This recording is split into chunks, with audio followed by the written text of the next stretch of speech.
Gracie Jiu-Jitsu rocks.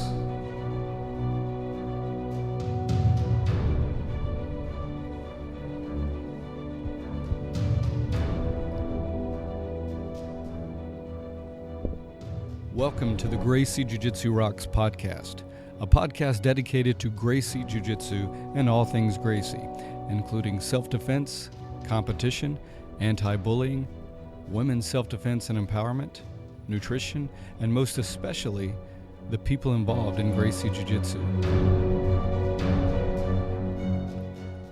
This podcast is for the average Joe. It's for anyone who practices, trains, teaches, or just loves to talk about or hear about Gracie Jiu-Jitsu. We'll explore the lives of Gracie Jiu-Jitsu practitioners, how they got involved in the art, and what effect it's had on their lives. So buckle up and enjoy the ride.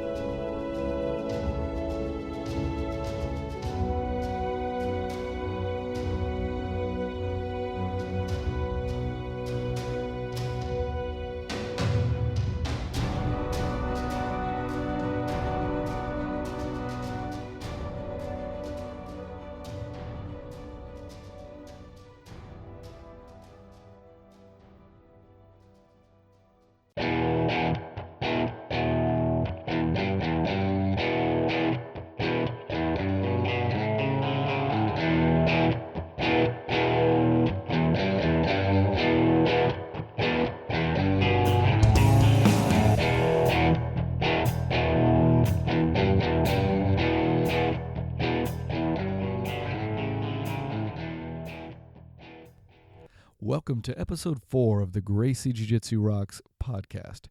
I'm your host, Marty Josie, and thanks for tuning in today. This episode is going to be dedicated to the men and women who serve as law enforcement officers throughout our country and throughout the world. I want to start off by just thanking you for your service and all that you do. I can only imagine how difficult it must be to do what you do and make the kinds of decisions that you have to make and to carry out the duties that you have to do on a daily basis. So again, thank you for your service. Recently in the news, there was an incident involving an off-duty police officer who fatally shot someone. It ended up being a firefighter who was attacking him while the officer was trying to arrest him. And now Henner and Heater on Gracie do a breakdown of this and share a lot of thoughts and information on this in a video, and I will be posting a link to that video in the show notes so you can watch that whole thing if you would like. But anyway, there's a lot of good information in the video about how specific jiu-jitsu training can help law enforcement officers stay safer while carrying out their duties. And I know there are a number of jiu-jitsu law enforcement trainings out there, including for the Gracie Academy, it's the GST, or Gracie Survival Tactics Training. But I know that Hoist Gracie Network, as well as other Gracie organizations, I'm sure, have their own versions as well. So if you are a law enforcement officer, I do urge you to seek out this type of training. Today's guest will be Jim Phifer, who is an active duty law enforcement officer and has for many years been in law enforcement. Now, this interview took place before this recent incident that we were just talking about, so he doesn't comment specifically on that incident, but he does share with us how he got involved in Gracie Jiu-Jitsu and what effect it's had on his life. This actually was the first interview I did. It just happened to be arranged differently in the podcast order when I put those together, so I do appreciate Jim being my first victim, so to speak, and being a good sport about that. Jim owns the Certified Training Center in Williamston, North Carolina. And let's meet him now.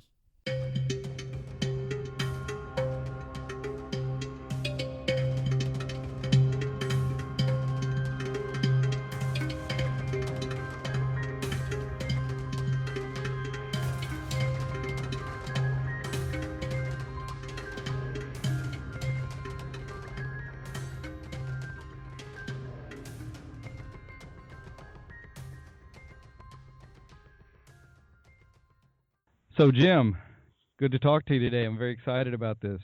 Thank you for having me. How's it going today? Going doing great. How you doing today? Doing well, man. Doing well, my friend. So let's just get started by just having you give us a little bit of your background, your history, and how you got involved in Gracie Jiu Jitsu. Okay. Well, the whole thing started for me when I saw Hoist Gracie do his thing in UFC 1, 2, 3, and 4. And prior to that, I had done a little amateur boxing, and I was working full-time in law enforcement, and use of force issues was kind of the thing I was interested in, so I've been through every police tactical school that I could find. And while some of that stuff was fun, I knew there had to be a better way. I knew there had to be a better way than starting at from a position of advantage. And that's the one thing that appealed to me of jiu-jitsu, is Gracie Jiu-Jitsu, is worst-case scenario. Somebody's on top of you, mounted, raining punches down, what do you do? Some of the other courses I'd had were like, never allow yourself to get in that position, grasshopper. And I was kind of like, what happens? Well, what if you do? It happens. So, saw UFC 1 and decided I had to learn that martial art. Got together. So it sounds like the Go ahead, Mike. sounds like the practicality of it really kind of drew you in. Oh yeah, for sure, and it was just awesome. Great. It drew me in, and I got together with some friends, and what we did, mostly law enforcement officers, we tried to recreate what we saw with disastrous results. We didn't know what we were doing. We were going way too hard. We were kind of mimicking the moves we saw, and we did get a couple of instructional videos from, this is VHS tapes, from other sources, probably got the cheapest ones we could find from a karate magazine or something, and we tried to copy that, and we picked up a couple of moves, but we didn't have the philosophy, we didn't have the proper application, so what we had was not jiu-jitsu. It was, just going crazy. You would get hurt after a long time of, dislocated fingers, sprained necks, black eyes, no cooperation. I quit so many times because just out of frustration. This was still back in the 90s, and, then I'd go back to lifting weights and hitting my heavy bag, just kind of on my own. Then I'd try it again, same thing over and over again. It got to be really frustrating. I'd completely given up. About 4 years ago, staggered across Gracie University by accident, and they had a couple lessons on there for free, and I saw lesson 1, slice 1, trap and roll escape, and I was like, this is what I've been looking for the whole time. I knew there had to be a better way. So I immediately bought the DVDs, and that is how it all began. Awesome. Sounds like a great journey, which continues. It really has. Excellent. So tell us a little bit about your family. Are there any of them involved in Gracie Jiu-Jitsu with you? Yes. I have 4 kids. I have 3 boys and a girl.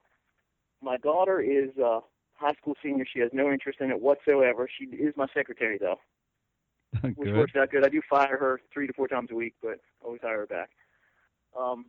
My 2 older boys are high school seniors as well, and they're 18 years old, and they both recently just got the blue belts, which was the goal, because when we started, I said, you're at least going to get to blue belt level. They both expressed an interest in going into criminal justice careers.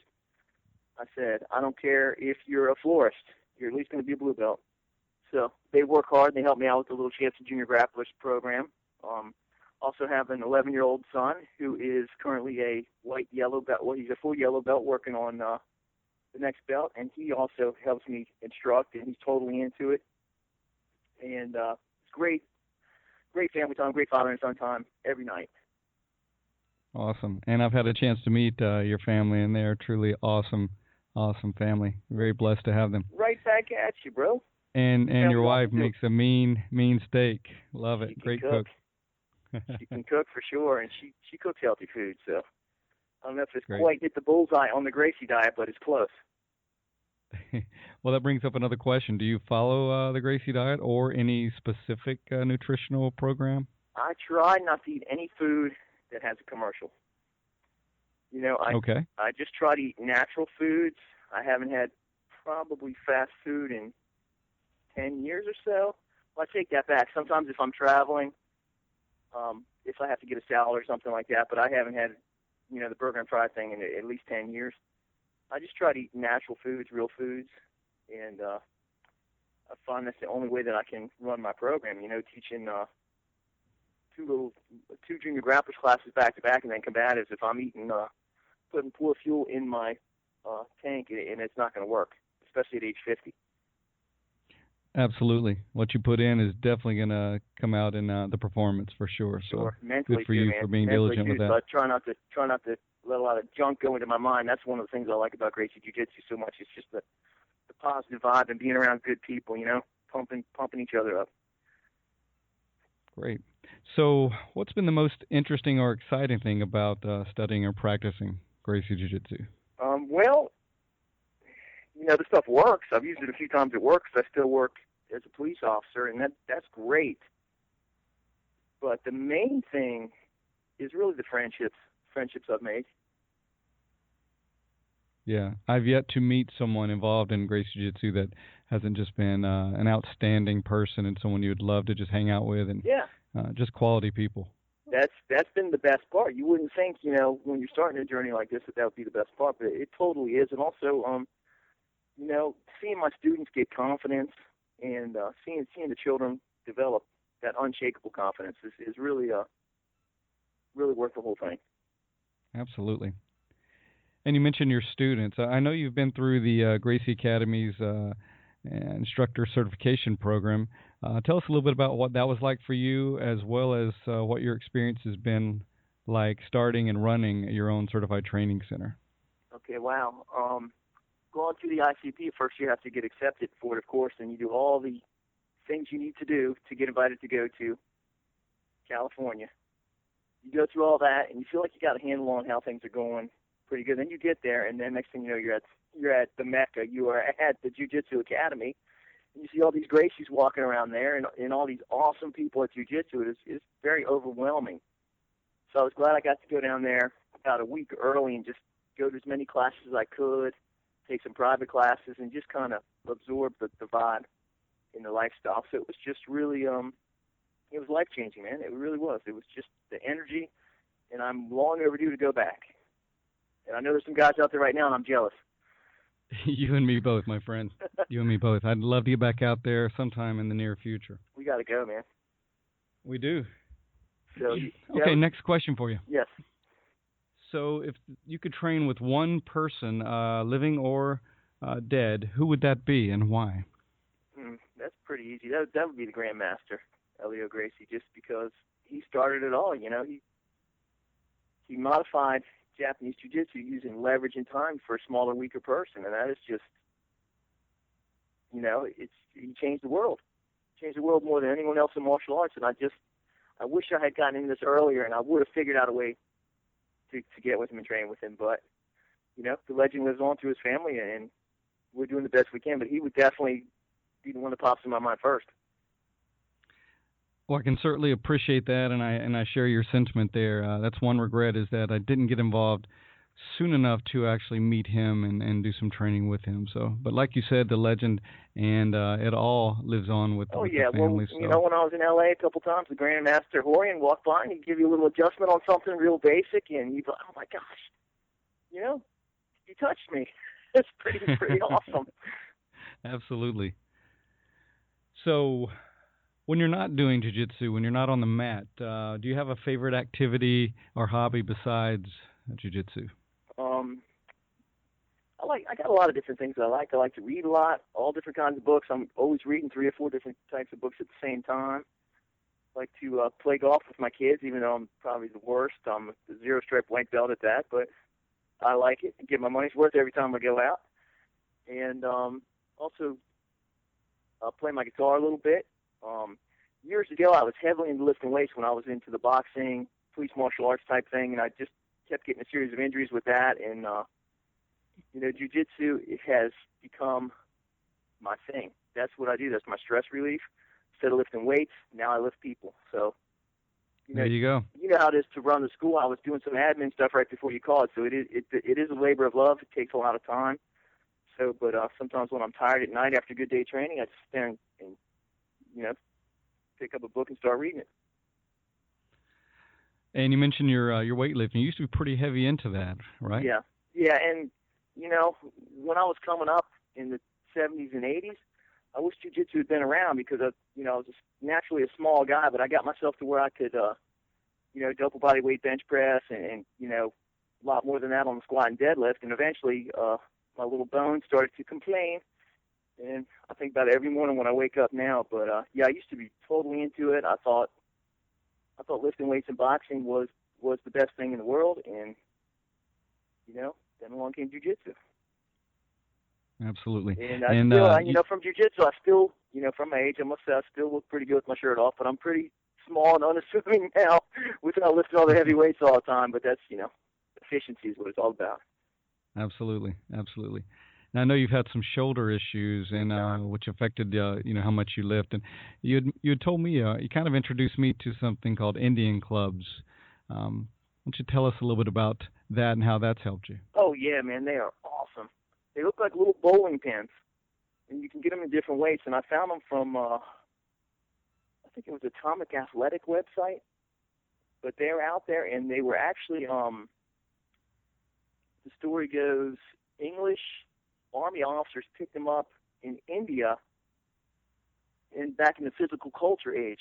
And you spin them around in these different patterns, figure eight patterns or whatever, or just big circles, different things, and it strengthens your rotator cuff from all angles, but it also helps your posture, your alignment. It opens up your chest. It can help with elbow problems. And I always try to get to my CTC a little early, and I get my Indian clubs out and spin them for 3 to 5 minutes, and my shoulders feel great. That way, if I'm teaching Americanas, Kimuras, whatever, it gives me a little bit more range of motion. And I've been doing them, I guess, for about 6 or 7 months every day, and man, it's really everything old is new again, because it was kind of forgotten about, but now they're coming back. I think Wow. Let's get them back, man. Especially for us older guys. Yeah, you make me want to look into getting some as well, because I'm sure you're not the only one that's had shoulder issues over the years, and as I get older, I certainly find my shoulders are very tight. Oh, so yeah. I do some stretching, but something like that might really be the key to help opening that up and getting that complete movement it's again. circular strength, because even, everyone's lifting weights. I know you've lifted a lot of weights too. You're doing everything in a linear motion, and it kind of locks you down. And that's, that's one of the beautiful things about jiu-jitsu, though. It's just kind of, it's so natural. I love it. Absolutely. We both do. And I'm sure everybody listening does as well. And you mentioned the golf. I know your sons are pretty. You mentioned you were a white belt with golf. I know they're much further or higher with the golf than you are. Correct? Yes, they're on the high school team here, Riverside High School, and they're both we got really beautiful swings. They got a good coach, and they're having a great time. Their senior golf season getting ready to take off here, and we're pretty excited about that. But they're still training jiu-jitsu hard, helping me every night and going to as many combatives and master cycle classes as they can. Awesome. Okay, so what would you say is the most important thing or aspect about Gracie Jiu-Jitsu to you personally? The most important thing, I would say, it's just a lifestyle. You're hanging around with positive people. You're not drinking. You're not smoking. You're not eating junk. You're trying to do something productive every day. You just work on this journey. There's nothing else like it, and getting people excited. I taught junior grapplers last night. I had them all lined up at the end of class for standing focus, and I was like, whatever you do, come to class Thursday night, because we're learning the triangle, and they're all like, yeah, just to bring a little excitement into somebody's life is pretty cool, man, because there's so many fake things out there. This is real. Absolutely. That's well stated. Very well. All right. So, do you have a favorite quote or motto that inspires you or that you live by? Well, I'm kind of susceptible to quotes. I just like so many of them. I pick them up every day. There's different websites I go to. But right now, here sitting there talking to you, Marty, one that pops in my mind is the one about a journey of 1,000 steps. Yeah, a journey of 1,000 miles. The journey of 1,000 miles begins with the first step. And that's what I'd say to somebody thinking about trying jiu-jitsu. I'm too old. I'm too out of shape. I don't want to get in a cage. All the misconceptions about it. just try it. Just get off the couch and try it, especially at a Gracie CTC. We're not going to beat you up. The danger's not on the mat. The danger's out in the world. So that's what it's all about. I've had some people that are so reluctant. I had a young girl walk in 2 weeks ago. She's 20 years old. She's had 6 lessons. She's doing great. And I said, how did you find out about us? She said, I saw you at the Herring Festival.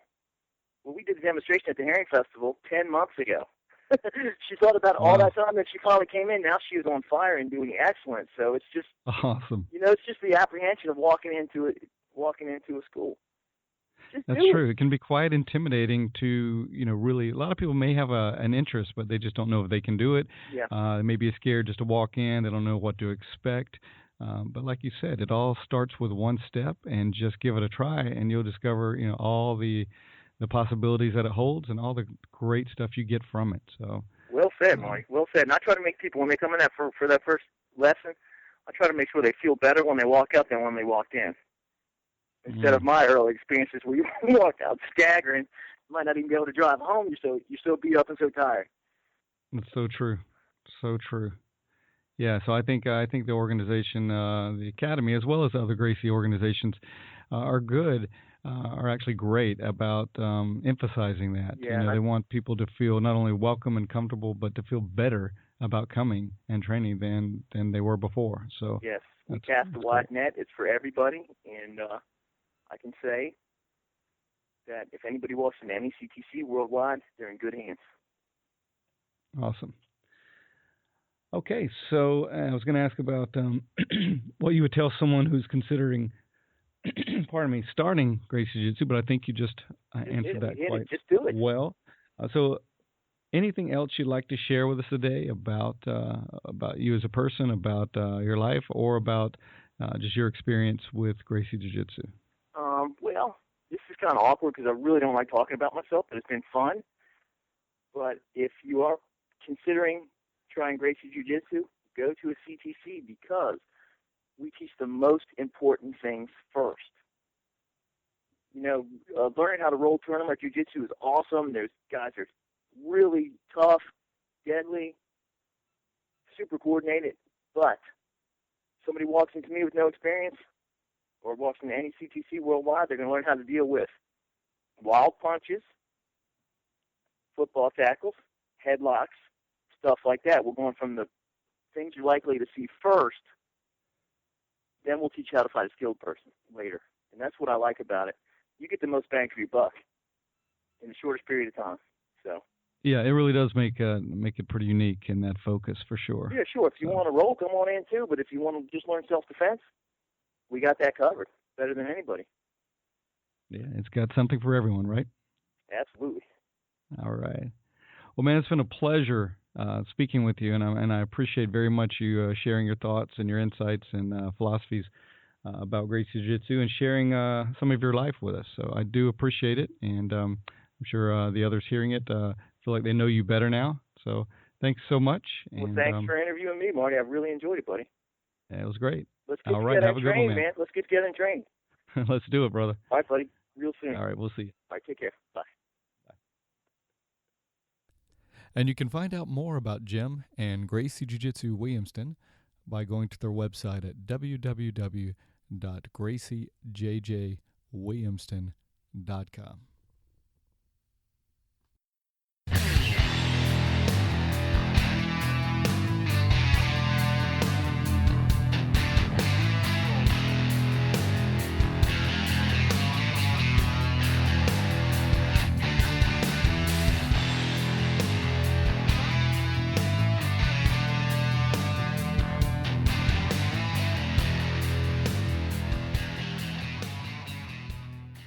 Okay, time for our Make a Difference, Make an Impact segment. This week's quote is, "Be kind, for everyone you meet is fighting a hard battle." And to illustrate this point, I'd like to share a story by Stephen Covey, the author of The 7 Habits of Highly Effective People. So this is the story in his own words. One Sunday morning on a subway in New York, people were sitting quietly, some reading newspapers, some lost in thought, some resting with their eyes closed. It was a calm, peaceful scene. Then suddenly a man and his children entered the subway car. The children were so loud and rambunctious that instantly the whole climate changed. The man sat down next to me and closed his eyes, apparently oblivious to the situation.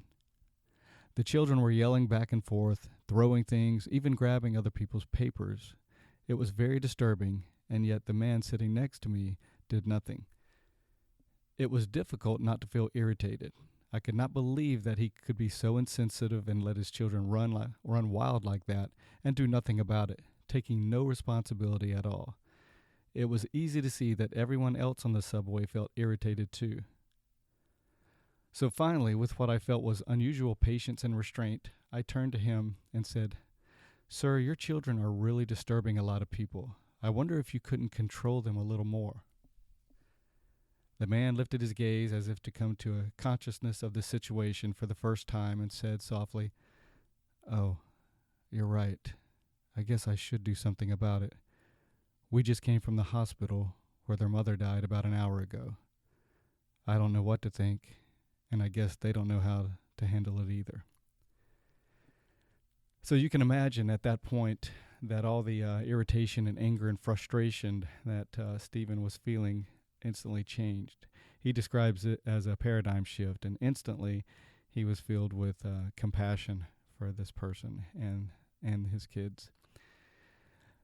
So everyone's fighting their own hard battle. This is good to remember. It's easy for us to, go through our life judging a situation, but not really knowing the story behind it. It's so easy to get frustrated and caught up in the irritation of the moment. But I'd like to invite you as you go through your day and your week to reframe situations in your mind. Tell yourself when you start getting frustrated and feel yourself judging someone or something, remind yourself that you don't know what's going on. You don't know what battle they're fighting, and you don't know their story. And hopefully this will have the impact to shift your consciousness into more of a compassion. And this will also benefit you in the long run as well. And that's going to do it for today's episode. Hope you enjoyed it. And as always, if you enjoyed it, please head over to our website at www.graciejujitsurocks.com and post a comment. Also head over to iTunes and subscribe to the show. Again, thanks for listening. This is Marty Josie, and I'll see you on the mat.